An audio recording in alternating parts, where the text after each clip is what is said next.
এখানে আমি 6টা পার্শে মাছ কেটে ভালো করে ধুয়ে নিয়েছি। দেখুন পেটে ডিম ভর্তি। এই ডিম আওলা দেখে কিনবেন, খেতে খুবই ভালো লাগে। মাছে দিয়ে দেব লবণ, হলুদ গুঁড়ো, ভালো করে মাখিয়ে নেব। মাছে আমার লবণ আর হলুদ মাখানো হয়ে গেছে। উচ্ছে দিয়ে তো অনেক রকমের রেসিপি খাওয়া হলো। আজ আমি যেই পদ্ধতিতে উচ্ছের রেসিপিটা বানাবো সেইভাবে একবার বানিয়ে দেখবেন, সকলে আঙুল চেটে পুটে খাবে। যে একেবারে কোনো রান্না করতে পারে না সেও এই রান্নাটা করতে পারবে। এই রান্নাটা করা একেবারে সহজ। নমস্কার বন্ধুরা, আবার নতুন ভিডিও নিয়ে আপনাদের সামনে হাজির হয়েছি। আমার চ্যানেলটা নতুন হয়ে থাকলে চ্যানেলটিকে সাবস্ক্রাইব করে আমার পাশে থাকবেন। চলুন আর কথা না বাড়িয়ে ভিডিওটা শুরু করা যাক। কড়াটা গরম হয়ে গেছে, এতে দিয়ে দেব সর্ষের তেল। তেল গরম হয়ে গেছে, নুন হলুদ মাখিয়ে রাখা মাছগুলো দিয়ে দেব ভাজার জন্য। মাছের পিছন সাইডটা ভাজা হয়ে গেছে, উল্টিয়ে দেব।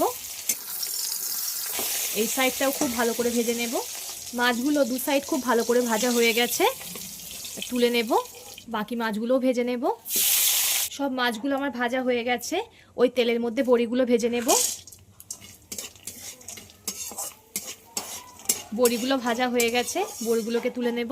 ওই তেলের মধ্যে আবার একটু সর্ষের তেল দিয়ে দিলাম। গোটা গোটা করে আলু কেটে রেখেছি, সেগুলো দিয়ে দেব ভাজার জন্য। আলুগুলো খুব ভালো করে লাল করে ভেজে নেব। আলু অল্প অল্প ভাজা হয়েছে, এর মধ্যে পটলগুলো দিয়ে দেবো কেটে রাখা। আপনারা এভাবে বাড়িতে একবার ট্রাই করে দেখবেন, অসাধারণ লাগে খেতে। আমার চ্যানেলে নতুন হয়ে থাকলে চ্যানেলটিকে সাবস্ক্রাইব করে আমার পাশে থাকবেন। আলু পটল খুব ভালো করে ভেজে নেব একসঙ্গে। আলু পটল আপনারা চাইলে আলাদা করে ভেজে নিতে পারেন, আমি এখানে একসঙ্গে দিলাম, সময়টাও বাঁচবে। পটল আলু খুব ভালো করে ভাজা হয়ে গেছে, এবার তুলে নেব। আবারও কড়াইতে সর্ষের তেল দিয়ে দিলাম, একটা তেজপাতা দিয়ে দিলাম, একটা ছোট এলাচ, একটা দারচিনি আর একটু 5 ফোড়ন। ফোড়ন থেকে সুন্দর একটা গন্ধ বেরোলে এতে দিয়ে দিতে হবে একটা পেঁয়াজ কুচি। পেঁয়াজটা ব্রাউন করে ভেজে নিতে হবে। পেঁয়াজটা ব্রাউন রঙের হয়ে এসছে, এতে 1 চামচের 1 চামচ দিয়ে দেবো রসুন বাটা। রসুনটা পেঁয়াজের সঙ্গে খুব ভালো করে কষিয়ে নিতে হবে। রসুনটা কষানো হয়ে গেছে, বড় সাইজের একটা টমেটো কুচি দিয়ে দিলাম। টমেটো গলা অবধি খুব ভালো করে কষিয়ে নিতে হবে। টমেটোটা সুন্দর গলে গেছে, এতে দুটো চিকিয়ে রাখা কাঁচা লঙ্কা দিয়ে দিলাম আর 4 চামচের 2 চামচ আদা বাটা।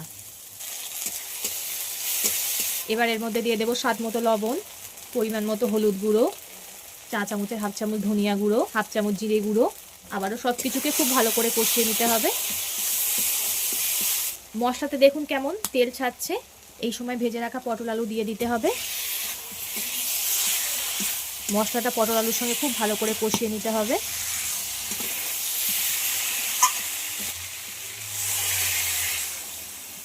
পরিমাণ মতো জল দিয়ে দিয়েছি, আর ভেজে রাখা বড়িগুলো দিয়ে দেব। ঝোলটাকে একটু ফুটতে দেব। ঝোলটা খুব ভালো রকমই ফুটে গেছে, এবার ভেজে রাখা মাছগুলো দিয়ে দেব।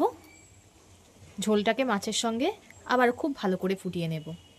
আমার হয়ে গেছে, এবার নামিয়ে নেব। দেখুন ঝোলটা ফুটে কতটাই না ঘন হয়ে এসছে, দারুণ লাগে এটা খেতে। ভিডিওটা ভালো লাগলে লাইক ও শেয়ার করে দেবেন, কমেন্ট করে জানাবেন আপনাদের মতামত। পরবর্তী ভিডিওতে আপনাদের সঙ্গে আবার দেখা হচ্ছে।